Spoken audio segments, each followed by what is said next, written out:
Hello everybody, welcome to another video. Today is the 10th of May. Today we're looking at recent developments around Staromaiorske, Krasnohorivka, and what we could begin to refer to as the Vovcha riverfront as the Russian forces get closer and closer to that body of water. Now let's begin by looking at changes around Oruzhenie. And as you can see, really over the past week, we've seen a gradual Russian advance, which has been centered around this particular paved road.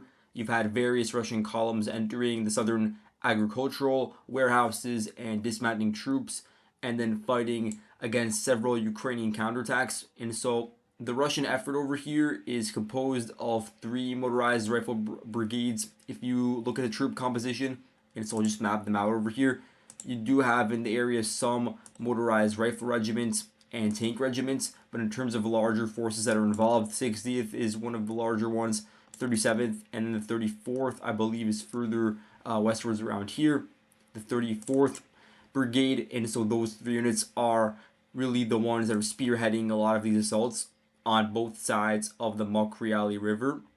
And so the Ukrainians, in the past 7-8 months, they have moved a large amount of their defensive components out of the sector, out of the Velika Novosilka area towards more critical parts of the front line. That includes 3 Marine brigades, it includes various territorial defense units like the 129th Brigade, it includes battalions of the 1st Tank Brigade and the 1st Separate Presidential Brigade. And those units that I just mentioned, they do still have some elements that are defending around here, but to a lesser extent. And to fill that void, the Ukrainians have sent in some other units, territorial defense units, that are again of a lesser caliber, and so you could see some of them marked on the screen. And then there are a few other, you could say, National Guard units like the 21st National Guard Brigade, and then you have these logistics units that are also involved in defending. And so when the Russian forces seized on the opportunity due to the weakened Ukrainian defensive components, they were able to get a foothold. And you could see how the Ukrainians, they organize counterattacks and are trying to hold the line at the southern outskirts of the village. And to do that, they are getting support from the 58th Brigade. And so that unit was previously, last year, centered around Oruzhenie and Staromaiorske, but it was moved further eastwards to deal with fighting that is closer to Vovcha. And so now some of its forces are being recommitted to defending further westwards. And so just as an example of the defending from the Ukrainian side, there is a 3-minute compilation video from the 59th Brigade. It shows not actually a Russian tank, but a Russian MTLB that was destroyed by the Ukrainian fire, and that was a part of a larger column which mainly succeeded in reaching its positions in southern Oruzhenie. At that point, the Russian column dismounted infantry and entered into various houses that you could see marked on the screen. I'll mark them for you guys in red or blue, I guess. And so these came under the supervision of the Ukrainian side, and they targeted these Russian groupings in these houses with FPV drones. And then at that point, the Ukrainians moved in their own vehicle from the north and dismounted infantry and started clearing out warehouse by warehouse. And then they cleared out this one over here and took Russian POWs, 2 of them, with them. And so that shows the back and forth. There's also some tank engagements because some of the Ukrainian assets, armored assets, have been moved to the line of contact to prevent the Russian columns from advancing unabated. But you could see the results so far. The Russian forces capturing nearly 3.5 square kilometers east of the Mokriali River. And then there's been more success in terms of just like pure territory capture to the west. And that's because this area is less well defended for the Ukrainians, in the sense that they have less forces over here and they have less trenches built. And so the Russian forces got control of nearly 6 square kilometers of land, just mainly open fields southwest of Staromaiorske. And that includes basically reaching Ukrainian defensive positions that were previously centered around this ravine. And now the Russian forces have overrun that area. In the process of this Russian advance, they have continued advancing along the ridge that runs to the west of the Mokriali River. And that ridge is basically this higher elevated area that's both on the Russian side of the line of contact and the Ukrainian side. But as the Russians continue advancing north, they just continue getting control of more and more of these hills that overlook the very exposed Ukrainian positions in an area like Staromaiorske that could be seen as a choke point because there's really only one road leading into it from Makarivka that is also on very low elevation. And so, according to Deep State's mapping, which they updated on the 7th and 8th of May, you could see that the Russian forces actually have a foothold in some of the southern buildings in this village. And so, it is now contested with Ukrainians currently not withdrawing. They do still have some territorial defense units in the area, but keep an eye out for the Russian advances, especially given their advantage on the higher elevated areas. One last thing I found interesting is from the 9th of March. It's actually a video which shows a BTR which is rapidly moving southwards along the main road of Oruzhnia, and it's doing so under artillery fire. And so we don't know whether this was a Ukrainian or Russian BTR. If it was a Russian one, then it would imply that the Russian forces were able to breach the line of contact and advance. I guess we can measure it for a second. Advance probably like a kilometer northwards and dismount infantry in a certain area, or you could say maybe 700, 800 meters northwards, and then try to withdraw and successfully do so under Ukrainian artillery fire. Or maybe it was the Ukrainian BTR that was being sent to the line of contact for reinforcements. Either way, that gives you an idea of the battle. Now, moving on to Krasnohorivka. According to Rybard, there was a period of time that spans the past few days where there was, I guess you could say, a tactical pause in the Russian advances. That's what they claim. They claim this came after the intense fighting in the refractory plant, which now the Russian forces are solidifying control over. I guess I could adjust the map to show that they do have further control in some of these facilities, and the Ukrainians have withdrawn to the apartment complexes even further north along this blue rectangle, and that's their new forward perimeter. And in the process, Rybar is now claiming that due to those heavy battles around the industrial zone, that there were troop rotations moving out elements of the 46th and 80th Air Assault Brigades. That these are two units that have been defending the town of Krasnohorivka, you could say, during the climax of the battles, and now we're reaching the climax, but throughout the heightened Russian assaults that started, I guess you could say, 2 months ago. And now apparently they're being rotated and replaced by elements of other Ukrainian units, including the 59th Motorized Brigade, National Guard units, and some other irregular forces, some territorial defense forces perhaps, that are being moved in to hold the line and prevent any sort of further Russian breakthroughs. And speaking of Russian advances in this area, the Russian forces have been able to overrun a system of Ukrainian defenses that was really intricate in its design and was meant to last for an extremely long time when attacked head on. And now the Russian forces have bypassed it in a matter of days.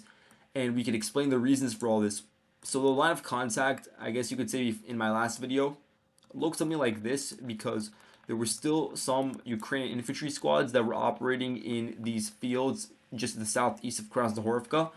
And of course they were exposed, but they were still able to maintain this frontline presence because the Russian forces were not pushing hard in this particular direction. Most of their focus was oriented towards the actual town center. But following the conclusion of those battles, the Russian forces did put a heightened emphasis on the eastern flank and pushed along several paved roads and took over various trenches that had been constructed by the Ukrainians over the past 10 years. That it was pretty close to the ceasefire line from that time period. And so you could see how the trenches over here are pretty well built, and they're meant to be in the fields and backyards of some of these houses on the eastern outskirts. And so the Russian forces, they advance from the southern vector, taking them over. But also the more interesting development is the advance from the west. So now it's over a week ago, the Russian forces got a foothold in the Hunting House, which is a local stronghold in the region. They got control of the nearby trenches, and then by 7th of 8th, or probably 8th of May, it was, the Russian forces were able to solidify control within these first residential buildings or houses within Krasnohorivka.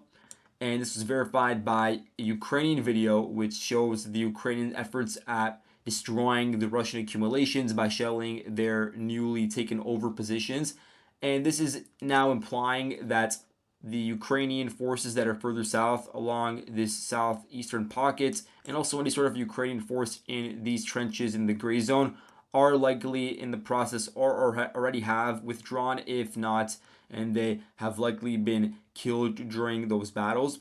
And so, whatever Ukrainian forces were able to stabilize the line, at least for a very temporary period of time, they would do that, and they are trying to do that along this particular area. And what's special about this current line is the fact that you have various high rises that the Ukrainians are employing as vantage points and firing points against advancing Russians. And then you have some other large structures. You have some agricultural facilities. You have this hospital, which is a pretty large structure. And so the Ukrainians are now going to use that to their advantage in order to prevent a complete collapse of the defense of this town due to the Russian forces continuing to push from that eastern flank. And now, due to this Russian advance along the eastern flank, which I guess we could visualize showing the red lines to basically give you guys a sense of the extent of these Russian gains in recent times. Now, the Russians have been able to unify their attack vectors from the south and from the east, and now they're pushing as one stronger body and closing in on the northwestern corner of Krasnohorivka. And with such heightened pressure, it's going to be more difficult for the Ukrainian defenders, who are already attrited, even if they weren't rotated out, even if what Rybar's claiming is not true, that the 80th and 46th were rotated out, they will still be under immense attrition after such fierce fights. And that will, of course, decrease their defensive capacities. And that's, again, a part of why the Russian forces were able to even advance on the east in the first place, because it would be imagined, at least, that these highly fortified areas that were built up for a very long time would be the last to fall. But due to the Ukrainians already being limited in their infantry, their actual combat force that could fight on the line of contact, and due to, again, various other factors, including the type of artillery they have, whether they have enough shells, whether their tubes are new and could fire more accurately towards the Russian forces, that all plays a role, of course. But due to the main focus being over here, the Ukrainians were stretched out in this area, and the Russian forces pounced on the opportunity. And now the Ukrainians will have to deal with vectors from the south and from the east, which will only further compound issues on this front. And then when you look at the elevation, the Russian forces do control the ridge that runs from the southeast to the northwest and reaches into southern Krasnohorivka. And so all of the current Ukrainian-controlled Krasnohorivka is located in a valley overlooked by the Russian positions that they took over. And the same thing goes for these trenches that the Russians took over. They are located on a valley. And the reason why the Russian forces may have also had ease is due to their positions that they have on hills, and some of them are also on slag heaps and such, in fields north of Staromaiorske, and also further west or east, you could say, there is this entire ridge, a rather highly elevated area, which is just to the west of Donetsk city, and this is just a massive ridge that the Russian forces have that is like 10 kilometers away from the line of contact, and gives the Russian forces an advantage when firing upon frontline towns. And again, when we're looking at the future of Krasnohorivka, I think it would also be interesting to look at the northern flank of the village. And a lot of that has to do with the situation in Novelske, because Novelske and some of the nearby fields are actually located on relatively higher area compared to the surrounding regions. And those are basically the last heights that Ukraine controls in the area to the east of the Vovcha River. The Vovcha River is located over here. And really the only thing keeping this line together, when you look at the bigger picture, is the cohesiveness around Novelske, trying to maintain that front line, because once Novelske falls, which the Russian forces were rumored to have taken it over, and perhaps they were pushed out at some points, that would then give the Russians the tools to advance along the last ridge east of the Vovcha River, flank Krasnohorivka, and then just push through the rest of the valleys that are located in these open fields that the Ukrainians cannot stay in for an extended period of time. And so that's the significance of Novelske, and why the Russian forces, per Deep State, on May 8th were able to advance nearby, I guess you could say 600 meters southwards, as they try to clear out the remaining pockets of resistance from the 59th Brigade that are really holding strong despite being in a very precarious position. When you look at their flanks, they are still holding out in order to buy time for Ukraine on the Vovcha River to build more defenses. And as a result, the Russian pace is relatively slow. And then moving further north to the Avdiivka front, you could say, and looking westward, Deep State also reported on the 8th of May on some relatively minor Russian advances in fields that are just located to the east of Krasnohorivka. And again, this is just a part of Russian forces gradually advancing through these open fields in order to shape the battlefield in a way that is conducive for assaults on Krasnohorivka. And now you're seeing so many vectors that the Russians could utilize to end up taking over this village, and that is creating a conundrum for the Ukrainians, something that they'll have to deal with in the future in regards to how they're going to withdraw from this village, how the forces that have been basically pushed back on all other parts of the front over here, now they're coalescing around Krasnohorivka. Eventually, that's also going to be pushed back. They're also going to be pushed back from that village by the Russian forces due to the various attack vectors. And then when you look at the routes of retreat, a lot of them are around, or a lot of are through these very narrow crossings past the Vovcha River. This is just one example, a very narrow area where the Russian forces could just concentrate a large amount of their firepower, and that could cause personnel and material damage to the Ukrainians. I guess when you look at other areas that could be crossed over, you could see the more shallow parts of Vovcha River, they could be crossed over. And then there is a question about whether the Ukrainians could even utilize Natalove as an escape route anymore, just due to how close it is to the fighting, and the fact that the Russian forces are currently pushing along the highway over here, the E50 highway. And that is also dangerous because that highway does give Russians access to crossing over the Vovcha River and undermining the next Ukrainian fallback line. But in terms of what's going on right now, we look at Umanske. I talked about this in previous videos that, first of all, the Ukrainians were pushed out of much of the trench system that is marked over here in yellow, and they concentrated around the center of Umanske in the hope that they would be able to maintain a front line that runs from Novoselivka Perisha to Umanske along this paved road. But the Ukrainian defensive components were just not strong enough, and basically the 115th or 114th DPR brigade in this area, they took the initiative and they crossed over the Mokriali River, got control of the trenches, then advanced along the main road, and now they released this compilation video showing their targeting of the Ukrainian side.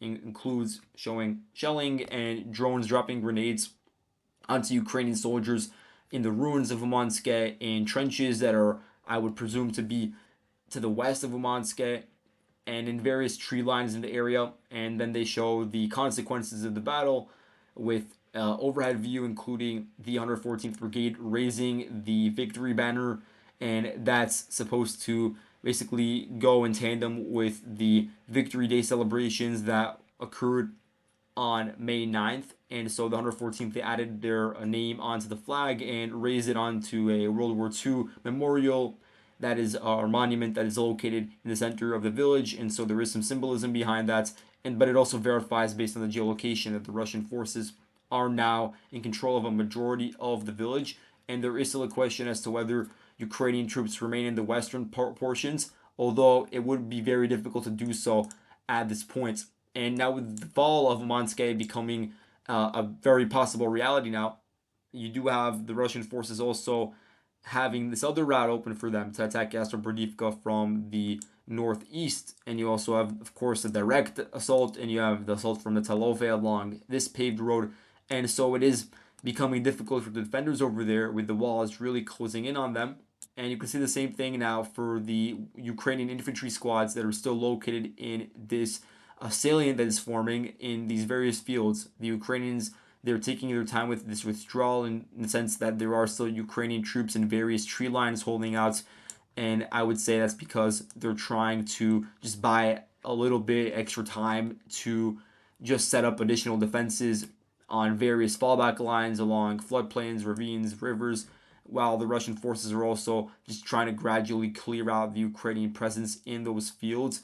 And now they're going to have an easier time doing that because they have strong components on the southern flank, which includes access to this paved road, which then could attack towards the next Ukrainian fallback line in the area, which consists of Novoselivka, Persha, and Novopokrovske. And speaking of Novopokrovske, here we do have information regarding Russian advances recently. So Deep State also echoed these reports of Russian attacks towards the village directly, and I'd say that it's pretty similar to how the Russian forces tried to assault Sokil last week. And part of that was to gauge the extent of the Ukrainian defenses, but also to just continue sustaining pressure on them, not to give them any time to recuperate, because the Russians in this area, they could afford to send in additional armored columns time after time. We've just seen that based on experience. The Russian forces, even if some of those columns, especially in the initial speculative phase, do suffer damage, they do continue advancing along the same routes, and eventually they are able to overrun those Ukrainian defenses. And so that's something that's occurred further eastwards, but now it's occurring around Sokil and to a lesser extent around Novopokrovske. But when we're not talking about columns around Novopokrovsk. We're talking about individual Russian armored vehicles or tanks. And so we have an example of those vehicles just getting closer to the line of contact. So here we have a video I've linked from the 2nd Mechanized Battalion of the 47th Brigade, which is still operating around here. Now they're being moved to deal with other villages besides Sokil. And so they are not just staying in the fight, they are expanding their presence in the fight despite all of the issues that we've talked about before in regards to attrition, communication with other units, changes to command that have just been very frequent. They are still needed on the front line. And so here we could see that they destroyed a Russian T-80 tank using the Tau anti-tank missile that was actually stationed on top of the Bradley. And so the Bradley destroyed the T-80 in this case. And then we have, of course, incidents where the Russians, they spotted the Bradley crews that were operating near the front line. And of course, these Bradley crews are not receiving any sort of external support from the Ukrainians. They really are on their own in these missions. And of course, they are able to yield a lot of damage to the Russian side. But being exposed also means that they will be targeted by the vast Russian firepower. And so we have examples of that here. We have an example from May 4th showing a Bradley infantry fighting vehicle burning following a Russian strike. And then further north, we have this Lancet strike on an abandoned Abrams tank by the Russian forces just east in a ditch near Novopokrovsk. And lastly, we have a series of videos that are confirming my previous mappings of the situation just to the north of Vovcha. So we do have now compilations, I think it's for May 8th, from the 110th Mechanized Brigade. And it shows that this unit is now re-engaged in frontline fighting, especially on this northern part of the sector. And 110th, for a good period of time, they were on the rear.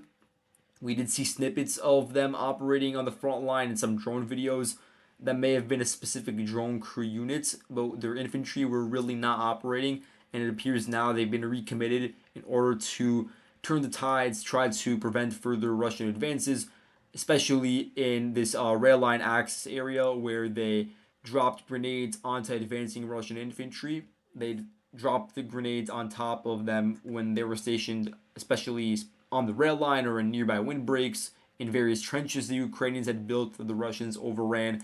And so that gave us a verification of earlier mappings that were made by Deep States. And you can see how similar it is. It's really an uncanny similarity to my previous mappings. And then here we have another similar example, which shows the 110th Brigade targeting Russian infantry, and this time mainly in tree lines, as they were trying to make their way into Novoselivka. And so you could see the route that they were trying to take to do so. But eventually those Russian infantry were forced to disengage and withdraw due to the injuries and deaths that were caused by the drone crews dropping grenades. And so for now, Novoselivka is holding, and it's actually receiving reinforcements due to its importance when you look at it, and I've described it numerous times, given the fact that there's a paved road that goes through Novoselivka that reaches the ring road that is along the T0504 highway, leading further westwards to the logistical hubs and artillery hubs, command hubs, whatever you may call it, in Mirnohrad and Pokrovsk. And then finally, we have verification of Russian presence in Arkhangelsk. I think this is from May 7th. It's a video from the Ukrainian side. It's showing their artillery hitting a Russian MTLB.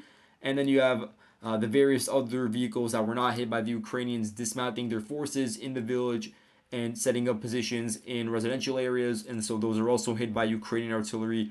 And you have various incidents of FPV drones and drones dropping grenades. And that's just all the confirmation you need that the Russian forces are in control of this area. You could say that in the coming days, the Russian forces will just focus on clearing out these various trenches that are nearby as the Ukrainians are trying to solidify control and develop a solid line around Kalinove.